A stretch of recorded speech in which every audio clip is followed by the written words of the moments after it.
Welcome to the show.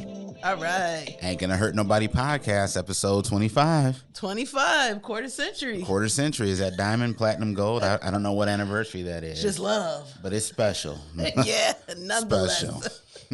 So for this one, ladies and gentlemen, boys and girls, May is Mental Health Awareness Month, and we're going to close the month out with an episode, specifically targeted to those who really feel isolated, specifically, the strong friends or the reliable one or the one who don't need help. But reality is we all need help. Yeah, we're all fighting hard battles. Yeah. So, to make sure we give ourselves enough time to talk through everything, we're going to talk through the 4 signs your strong friend is struggling. And the way we want to really open this up is a quote from, one of my favorite stories. Started off as a graphic novel, then became a movie, which people love and hate at the same time. I see why. They should just love. Yeah, and then a TV show, which I think is one of the top 5 TV shows ever made. Yeah. I'm talking about The Watchmen, ladies and gentlemen. The Watchmen. If you haven't seen it, at least check out the HBO show with Regina King. It's many messages. So many messages. And The Watchmen so is the top 100 books of all time. Yeah. The Bible's in that same category. So that's how good this is. Just Yeah, on the same page.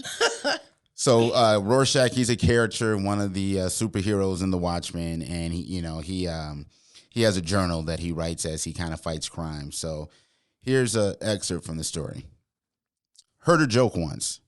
Man goes to doctor, says he's depressed, says life seems harsh and cruel, says he feels all alone in a threatening world where what lies ahead is vague and uncertain.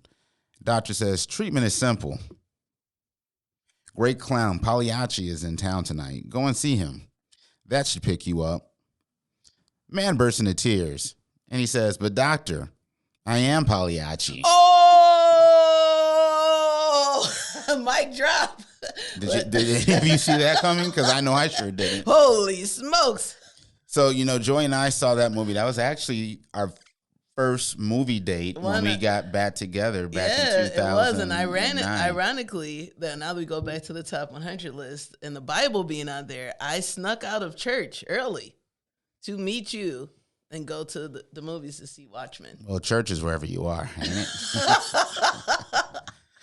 But, that quote, it stuck with me because, it's been 13 years since the movie came out. And, it's just one of those things where you go through life and, people see you as a responsible one. And, Joy asks a question, well, what would you do next if you were the doctor and your patient said that? And, my mind was, well, I'm not a doctor, and I probably would not have just given an advice to go to a show and then say you're cured, but that's just me.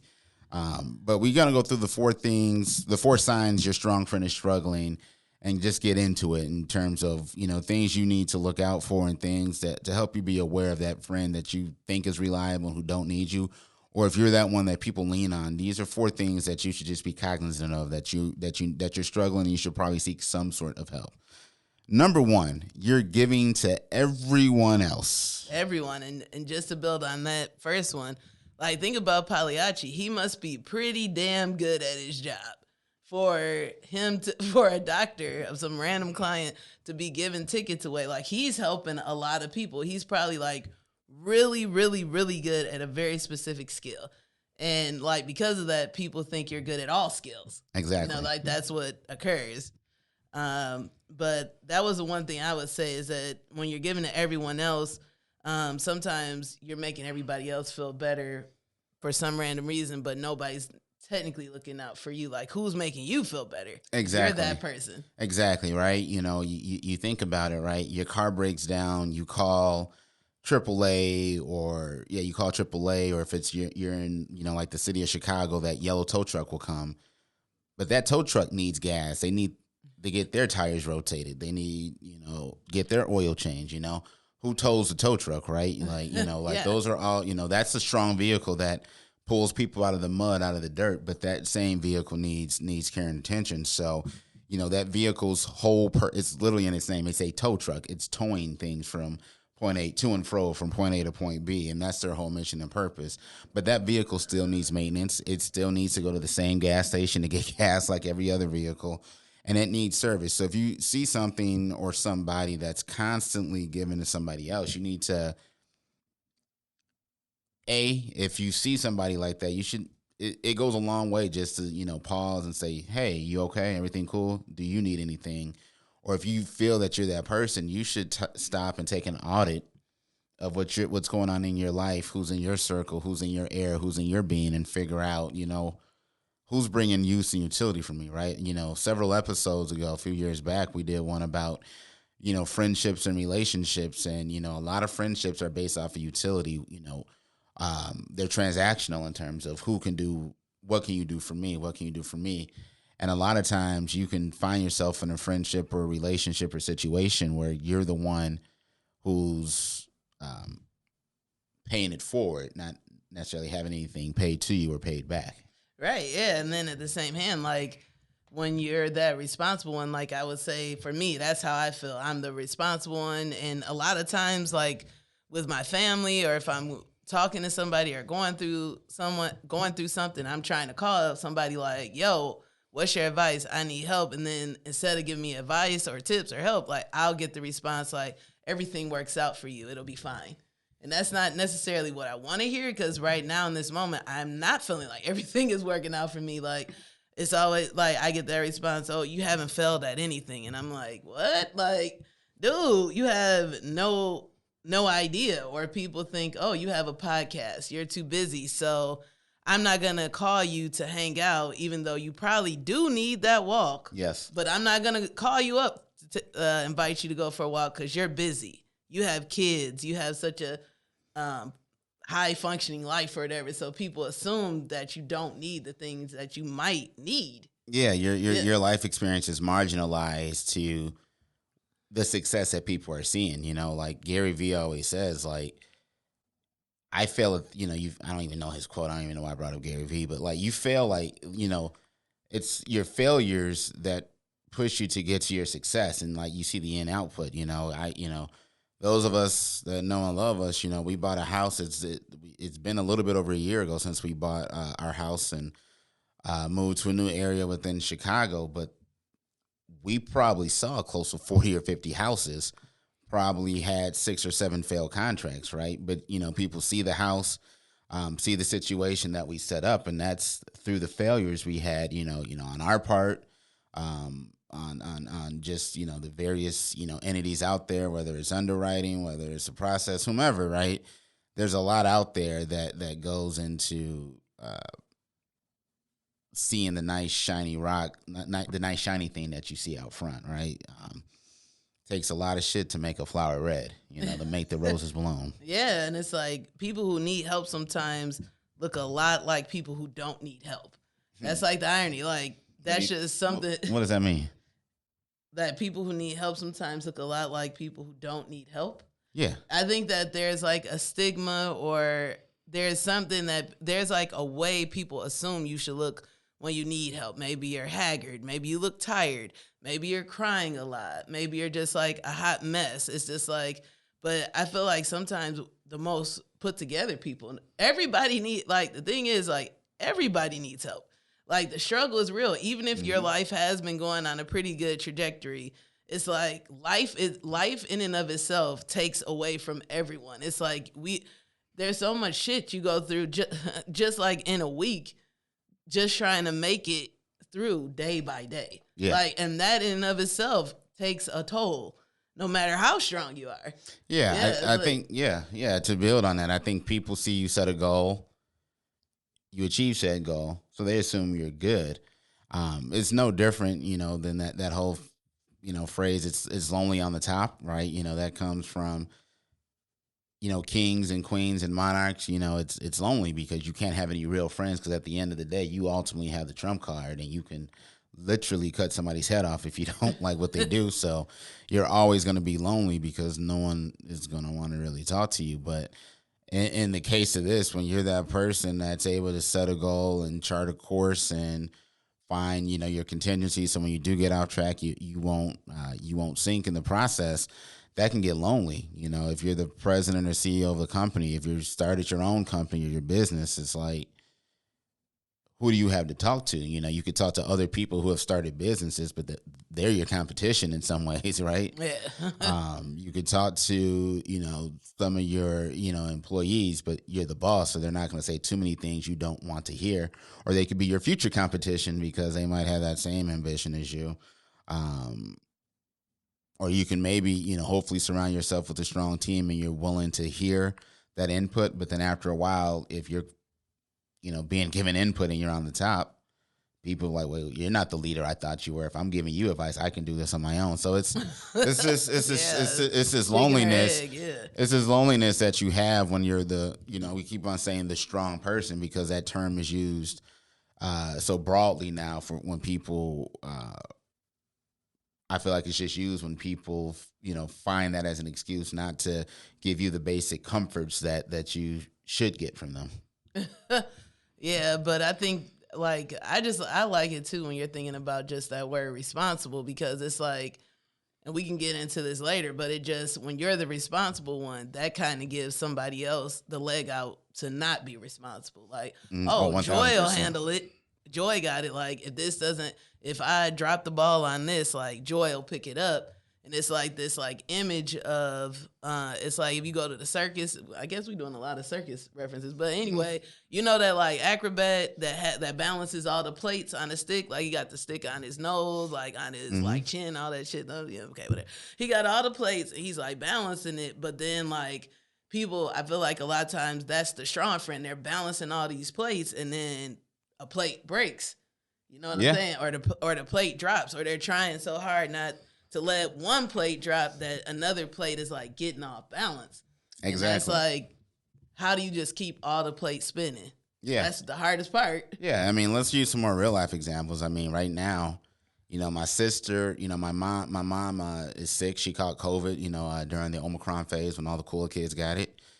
And then, you know, she was already staying with my sister since my dad passed. And now, my mom is even more reliant on my sister since COVID because, you know, she's not at full strength and has other things going on. And so that's just a bigger burden on my sister. And I think Joy pointed out to me, was like, hey, your sister probably needs you more than ever. Like, yeah, you know, on the surface, she seemed like she got it, but she really needs like you guys more than ever. And like, not the opposite. Like, you know, you guys are thinking, well, mama's okay, check. But now you need to make sure your sister is okay. And what that looks like, you need to ask her because she might not even know because her mind is just like, I need to just take care of mom. So it's real life. So if you have a family member taking care of one of your elders, like check in on that caregiver. That was my grandma for years. My big moms, we called her my great grandma, lived with her for 30 years in the basement. So it's like, that's a huge weight to tow, like taking on like a full grown adult. For a lot of years. So check on that person. If somebody is the primary financial earner, like check in on that person because there's a lot of stress that goes. We all know every job comes with stress, whether you're the boss, whether you're high ranking employee, or whether you just started. Each one has its own stressors. And if somebody's income is required for people to live, like that's a lot of stress because you can't fuck up that job. You need to be there every day. You gotta like eat a lot of stuff because if you pop off like you might want to, that income source is gone and now you have to find another one. You know, we're gonna do an episode pretty soon about, you know, job loss and how you cope and deal with that and those pressures and stresses. But it's all real stuff. Like look at your circle, take an honest audit of who's in your life and the role that you're playing. In some cases, you know, you might think you're always a strong one. In some cases, you know what? You're the one that's leaning on somebody else. So maybe you need to check in on them just like you need people to check in on you. It's true. I think any strong person is probably leaning on something. It could be a person. It could be other things. But just trying to figure out that balance is vital. So, well, do you have more you want to No. I'm ready to get to the second sign your strong friend or person in your life is struggling. So sign number 2. Their needs are not being met. Yeah, I like this one a lot. Yeah. So, having, two kids born in the last 7 years, you get a lot of crying from babies and, babies cry for a myriad of reasons, but in our experience, I feel like 75% of them fell into a basic emotional need, right? Either they were hungry, they were tired, possibly overstimulated, or bored. A case of FOMO, or they're actually sick, or you can get to the dirty diaper, wet diaper. They might be able to pee, but it's usually hungry, tired, overstimulated, sick, right? Like most of the crying spells fell into those 4 buckets, right? And then you start to deduce and you start to remedy, all of those. The first thing you do, you get the baby a bottle. Oh, that's not it. You might get a blanket just to make sure their temperature is right, or you might take a blanket away. Make sure that comfort is there so they can go to sleep, because if the temperature's not right, you can't go to sleep. There's too much music, too much talking going on, too many people in the room, they can get overstimulated. And babies are always sick because their bodies are just built to take on the sickness to help build up their immune systems. But all of those things going on, like, that a baby crying is equal to a need not being met. So that's a sign right there, the cry. So what's the cry that your strong friends give? Like let's think about what that looks like now. Yeah, that's like, it is still that same need, or some of those basic needs are still present within all of us, but because we're not a baby, we might not, it might come off in a way you communicate. Like, or if you're popping off a lot, or you find yourself, like for me, I found myself angry and I didn't even know what I was angry about. And sometimes that's the same, just as simple, the same as that baby crying. Yeah. Like you have to figure out, like, what is my cry for help? That's why, I feel like that's what that term comes from, a cry for help. Yeah. I got, So what do you think that as an adult would be the similar, like, check offs, like, that could be causing the cry? There's several check offs. What we did in building this episode is did a little bit of research, and we probably found 6 of them, right? Because as an adult, I'll do 3, and then Joy, you can talk about the other 3. So we talk about health, relationships, career, right? Yeah. Those are 3 of the things that if any one of those 3 is off, that can truly, that can truly get you off your square, and that can manifest itself physically. Whether you might lose weight, you might gain weight, it can manifest itself via your sleep habits. You might sleep less, you might start smoking more weed, you might start drinking more just to help, manage the daily emotional flow. You might find comfort in food. So again, health, relationships, career, if any of those are off, you start to. Yeah. And if I could just add, like how Coley gave a real life example, I would love to give mine. Like when I had my kids, like I had postpartum, especially the first one, I had postpartum depression. But if you're thinking about those 3, it's like, it's relationships, career, and health. Well, my health was off because I just had a baby and I had an unexpected C-section, which was pretty traumatic. And maybe we could talk about that later, but it was just like, whoa, what the hell? Then 2, my career was off because I didn't know what I wanted to do, because it's like, I'm a mom now. Do I want to still be a teacher? Do I want to go for my dreams? Like, I didn't feel set in my career. That was off. My relationships were off because we never had a kid. We were arguing. I was having relationship issues with my family. There were arguments there. And then before you know it, I'm just like, literally, it was like a year later after I had Chance where I was just like, I think I'm depressed. Like, I was like, You're just like, oh shit, I'm like overwhelmed. And so like something is really, really off with me. Yeah, absolutely. Right. Because, I think those are the things we all strive for, right? Like, what's the best career we can get, right? You want the best career because that's going to give you means to do the things you want. You want health so you can live a long life to enjoy the career that you've built. And then you want your relationships, both your intimate relationships, your friendships, as well as your family relationships, to be strong so you can share in your, found success or prosperity along the way. I think, all those are the 3 kind of like umbrellas that we tend to focus on. If any one of those are off, things can get rocky. But oftentimes 2 to 3 of those things could be not where you want and need to be calibrated. And I think it's a level of honesty that needs to go there. I think even as we, again, dig deeper, and I'm going to hop in on this one, Joe, even though I know you found it. Like if you think about it, right, we talk about health, relationships, career, but within that, right, if and we're going to put this on our IG page. So if you haven't followed us and if you haven't liked a number of our posts and the momentum we're getting, we have the Wheel of Life diagnosis, right, that we're going to put on there. And it talks about the dynamic with health, relationship, and career. But within that, you have money, family, and your spiritual well-being, right? Like, again, we talk about your career needing to be one thing, and that's often tied to money. But your money could be off if you have unexpected expenses or ambitions that you're not able to meet. You could have the career you want at the salary you want, but your money can still be off if all of a sudden, holy crap, I got this leak. I got to pay $6,000 out of pocket. I wasn't ready for that. Oh, I need new brakes, or this tire just went out.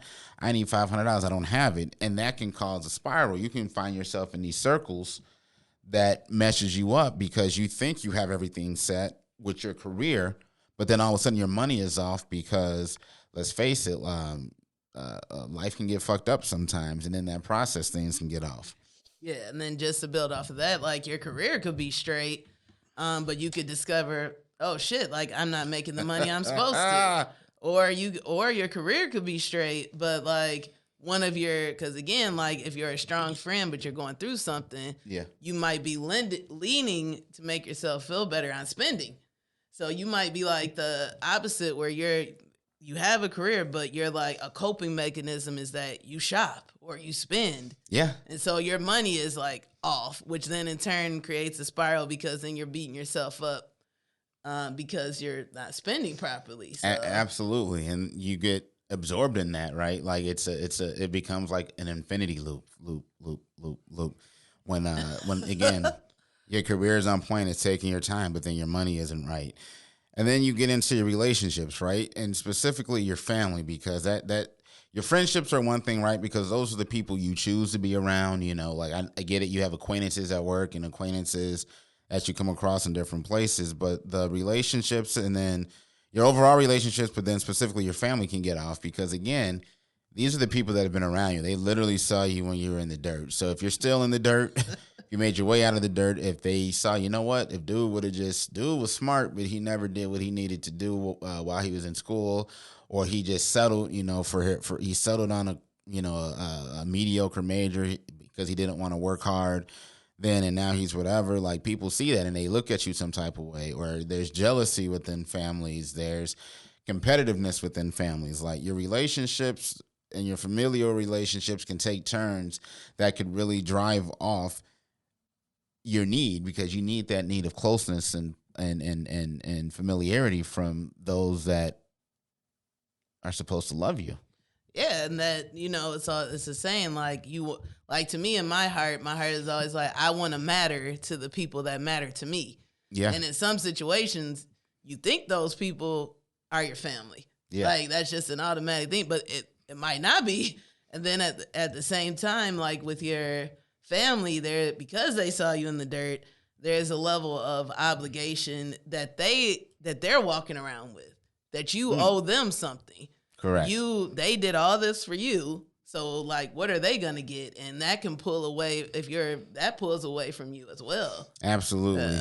And then, let's talk about the spiritual for a little bit, right? Like that's kind of, for me, that's kind of like, I don't want to say my soul, but that's just kind of my own personal integrity. And for me, my spiritual goes back to my integrity and my thing to live like a maximum life and live righteous, right? Like, if you're doing things or taking shortcuts or not fully, and for me, operating with integrity, that pulls at my mental well-being. If I know I made a move I shouldn't have made and that's caused, hurt or impact down the line, like that messes with your mental psyche. If you, yeah. Oh, okay. Yeah, that's what I was like, elaborate.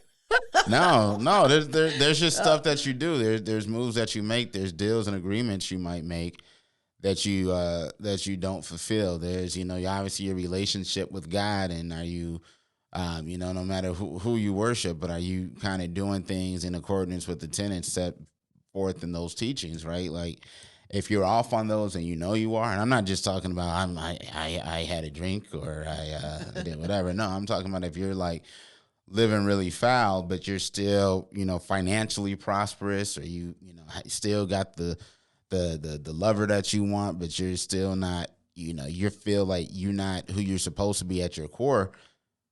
That can fuck with you. Yeah. I can't even say I have nothing further on that one. Yeah. So just to recap, the 6 things that we were just talking there, that's all within the trusty Wheel of Life diagnosis that we're going to post on our Instagram page at Ain't Gonna Hurt Nobody. The health, relationships, career, follow with your money, family, and your spiritual. So, Joy, I'll let you hop into the 3rd sign your strong friend or person in your life is struggling. Well, I think the 3rd sign is that sometimes the version of help that they're receiving isn't actually helpful.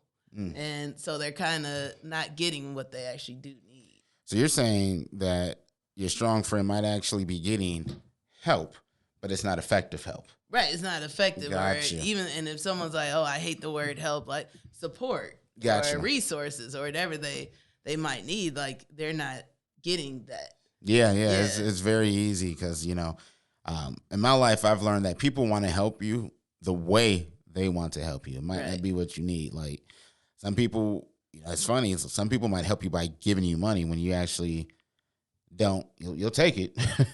You'll take it, but you might just want some quality time, so you just have time to connect. It's I find I don't have that problem with people just giving me money, but but there's different ways that people try to give help, but it's not always the way you need it. Yeah, and sometimes too, they only want to give help when it's easy and convenient for them, and it helps them to remain comfortable. Exactly. So it's like, well, okay, like I remember you gave the analogy, like if someone needs a place to stay, that might be a lot easier than actually helping that person find their own place and get on their own feet. And like, it's like different levels of it. Like people just want to help in a way that doesn't make them uncomfortable. It's like easy. Yeah. I think, it's funny. It's, I forgot what show we were watching. But basically, it's one of those reality competition shows, right? And you'll have a competitor. They're good at all the mind trivia puzzle games. They're phenomenal runners and they can climb stuff.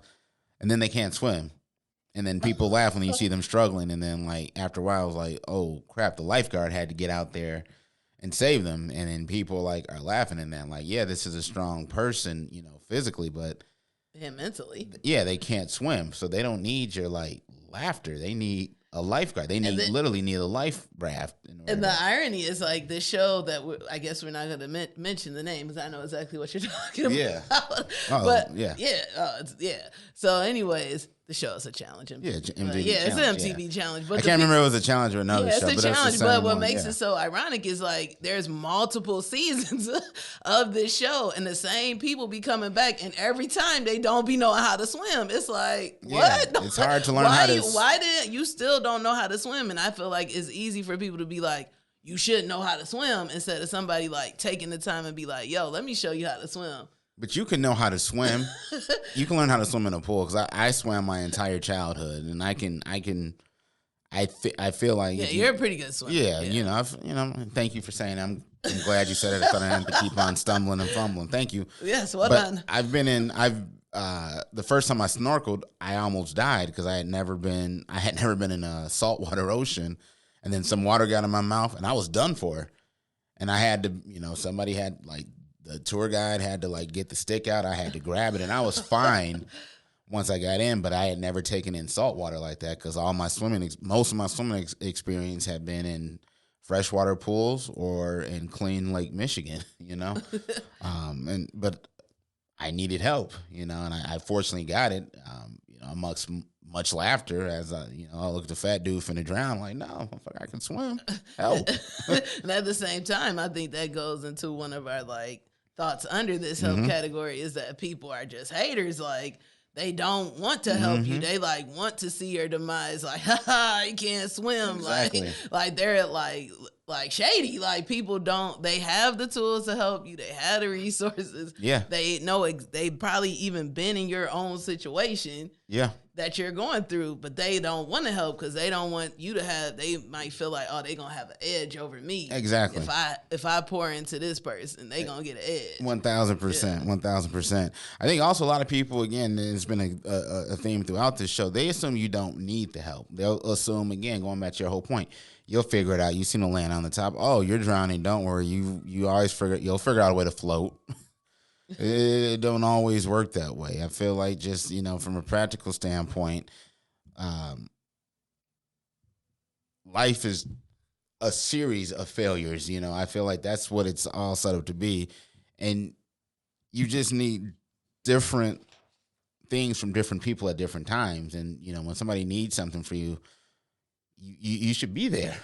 And at the same time, it's like, if your help is like kind of like covered with a slight sense of guilt, judgment, it's like not helpful to the person. They're already kind of at their low, and now they got to hear like how they could have did better. Like that only makes it worse. And it's like, dude, where's your empathy at? Like think about it. It's like, where is the empathy? Like you were in this situation, so you go back and remember how you felt, and then like come to me. And give me like help. Don't make me feel bad. Like you should have never did that. Like, well, you did it. Yeah. Like, you have a lot of situations like people are like, oh, well, you got a wife, you working, you got a house, you got some dollars in the bank, you good. Like, no, motherfucker, like I'm not good. I'm still grieving my dad. I'm still trying to process my mom who's not fully, healthy like right now. Like, no, I need things from people. I need people to be there. Like it's tough. Yeah, it's really tough. And I think too, like people definitely want to help you like their own way. Like they want to help you like it might not be, it kind of goes with the comfortable thing, but it's like their way of doing it. Like either if somebody like in my family, I've encountered this, but it's like they might help you, but then like now you owe them. So then it's almost like, well, damn, I really didn't want to ask for help because I know I'm going to have to pay you back in some way. And you literally going to bring up that time you helped me. So I ain't going to have shit to say to you because it's like, now I owe you. And it's like, this isn't what I wanted. This is your way of giving help. This is your way of boosting yourself because the person that you've effectively deemed your competition needed you. So now you have something to lord over them, and you're using, their I guess their moment of weakness or their moment of need as your means of elevating yourself, and that's tough, But I truly believe your spiritual is off when you like living your life like that. So, yeah. So, I think we can go to our fourth sign that your strong friend or person in your life is struggling. Oh, are you gonna read it? Oh, I thought. Oh, sure. Okay. Yeah, we had a whole pre-production meeting where you were doing 3 and 4, but whatever. Okay. But your fourth sign that your struggling friend might be struggling is that everybody needs help, even when they don't ask. Exactly. Like, even when they don't ask, or they might not know how to ask. Like, they're a fixer. They're the fixer in the family. They're the rescuer. They're Captain Save-A-Ho, and they don't know, like, that they need to be saved. You know what I'm saying? Like, it's because you can really get, when stuff is off with other people, you can really get caught up in their problems so much that it's almost like an escape mechanism from your problems. In a way, like you're using that as a means of escape. Exactly, but I think that's when you're off, when you're using comparatives to assign an absolute value, right? Like you can easily say, "Oh, well, look at these 4 people in my immediate circle. I'm not doing as bad as them, therefore I'm good," right?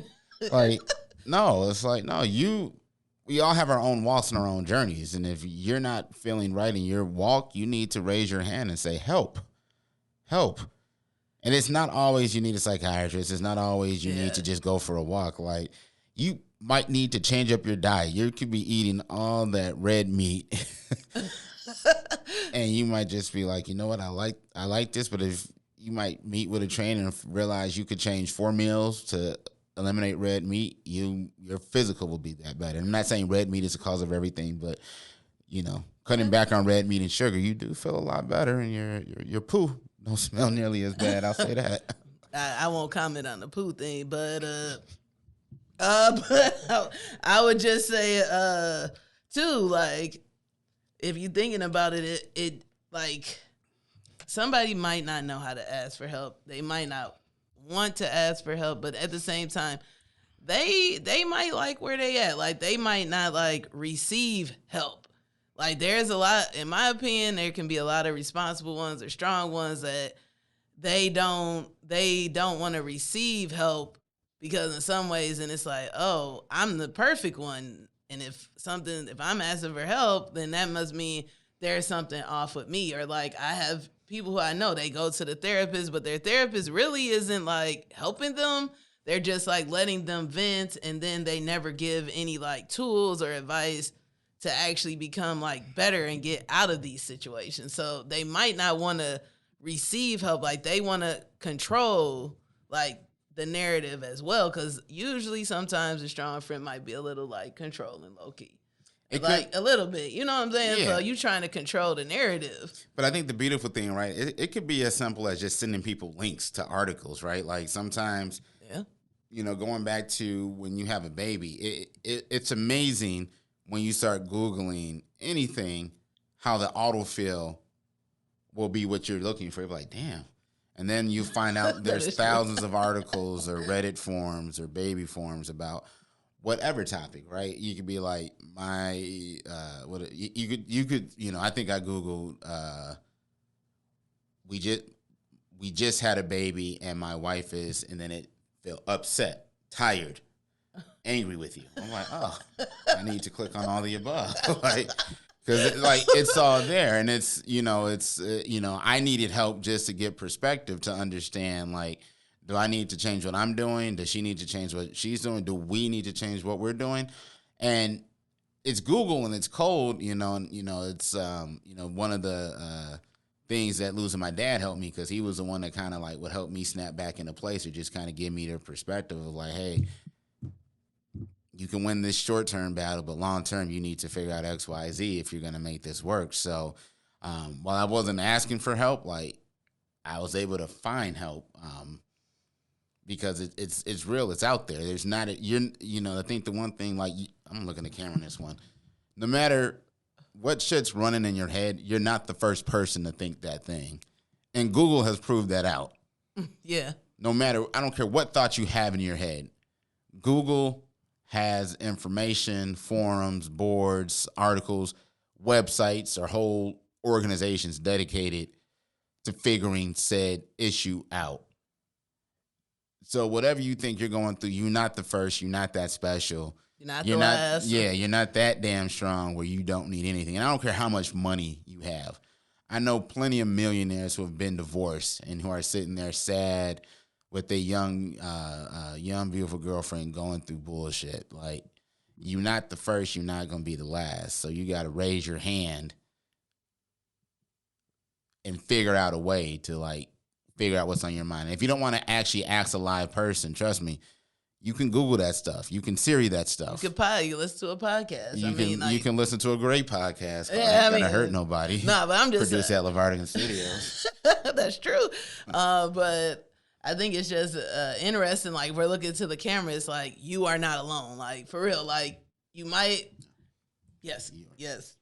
You might feel that way low key, because I know I have in so many ways. But the truth is, it's like, you're not alone, and like, you can. There's a book.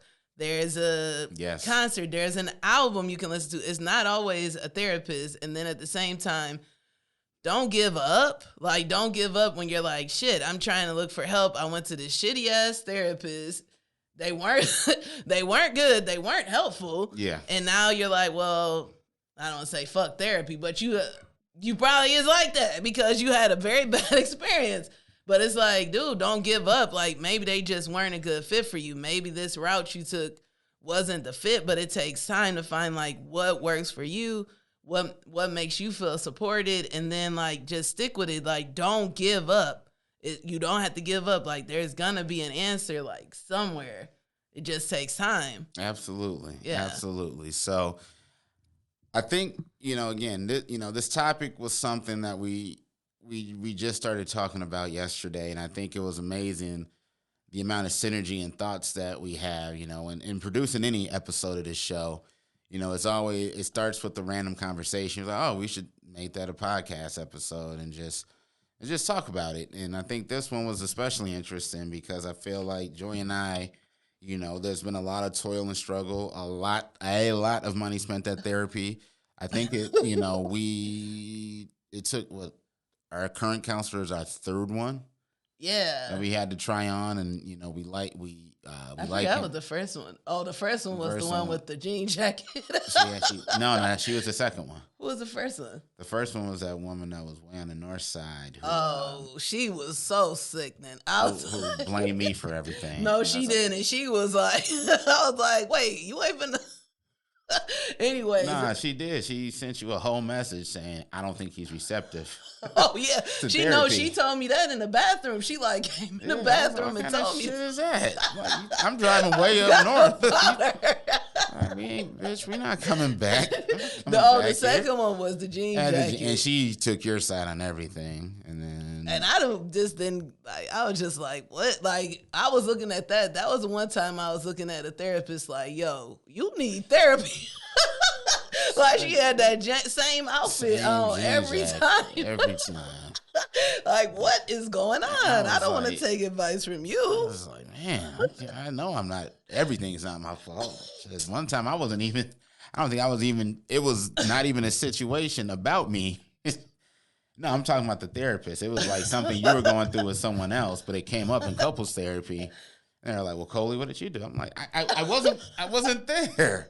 And then we found our third counselor. But you know what? That allowed us to like kind of lay out our expectations and what we need. We just, we needed help finding a counselor who wasn't going to tell us what we wanted to hear. Yeah, that's the thing. Yeah. Right, and it took us 3 tries, right? And, some of the stuff, the articles he sends, they're all reading the same articles. All your therapists are reading the same articles. It's all about how they apply things, right? Every studio is using the same equipment. It's all about, like, the people that make it happen. So I think, no matter what's happening, whether you're the strong one, you're the strong friend, you just need to strong friend or whoever it is, you just need to find things or your means of like not struggling, because you don't have to. There's help out there. There's a lot of stress and bullshit we have to deal with in the world that we didn't have to 20 years ago, but there's also tools to help us figure this stuff out. So I think we're just about at time just to keep this nice and snackable for everybody. I hope people appreciate the lengths that we've gone through to bring our show length down as we continue to always continuous improvement. I think that's the corporate term that we use. All right. We look to apply that. So, as you know, we like to end every show with things we wish we would have known. So, Joy, is there something that you wish you would have known? Oh, so much, but I'm gonna try to. I got 2, but I'm gonna try to like break it, not take too long. So the first one is after this show, you might like be like, yo, I'm gonna reach out to somebody who I think needs help. And that's something that I used to do, like, oh, how are you doing, blah, blah. Or I would give, like, tips or whatever, like, yo, I see you going through this. I was, too. And they might be a jackass. Like, they might not receive your help. They might be, like, standoffish or act like they don't want help from you, even though they know they need it. And then whatever the reason might be. But try not to take it personal. Like, you did your part. Like, keep trying. It's going to be somebody that really is going to receive it. So, like, just don't take it personal. That would be one. And then number 2, I would say, as somebody who is, like, the strong one in quotation, whatever, I know, well, one thing I learned about myself is that I beat myself up extremely hard. And, like, that's why you might come off strong, because as much as the world beats you up, you beating yourself up worse. And the one thing that I wish I would have known is, like, the world beat you up enough. You ain't got to beat yourself up. You ain't got to do that. Preach. Yeah, there's plenty of people want to punch you in the face. You don't You have gotta to do punch it to yourself. yourself. Yeah, exactly. I think those were two things well worthwhile, and you definitely kept them short. I aim to please. Yeah, I almost don't need to do one, but yet I will. Thing I wish I would have known is you could find support, help, aid, comfort in unlikely sources. I'm part of, my current job. I'm part of a program that allows me to have mentorship with very high level C-suite individuals in my organization. And getting this mentorship, getting the mentors that I had, I was surprised the level of help that were coming from 50-something-year-old, white people, one man, one woman, and just talking about balancing career, work, family, love, raising children, picking schools, making sure that you're getting what you need from your boss. I did not expect our sessions to be so personal and candid. So, just keep in mind, support, even for you as a strong person, can come from unlikely places, and it's not always so sterile and cut and dry where it should come from. So just, keep your heart and your mind open to receive what you need from wherever it may come from. That's a good point. That's a great point. Some people might be like, oh, she's too young to give me help, or they're too old, or they're this or that, but you never know. Listen, you don't have to take everything everyone says, but just you just need to find a way to manage and cope, and that might come from your 13-year-old niece, or it might come from your 53-year-old boss. So wherever it comes, take it, receive it, love it, and appreciate it. So That's true. Yeah. So, ladies and gentlemen, that's our 25th episode. That's our gold, diamond, platinum, silver? Diamonds and pearls. Would you rather have a boy or a girl? All I can do. Oh, yeah. You is offer you my love. Oh, that harmony. Well, that's our show. Hope you enjoyed it. Man, peace. Peace. Princess State, don't cancel us. Oh, no.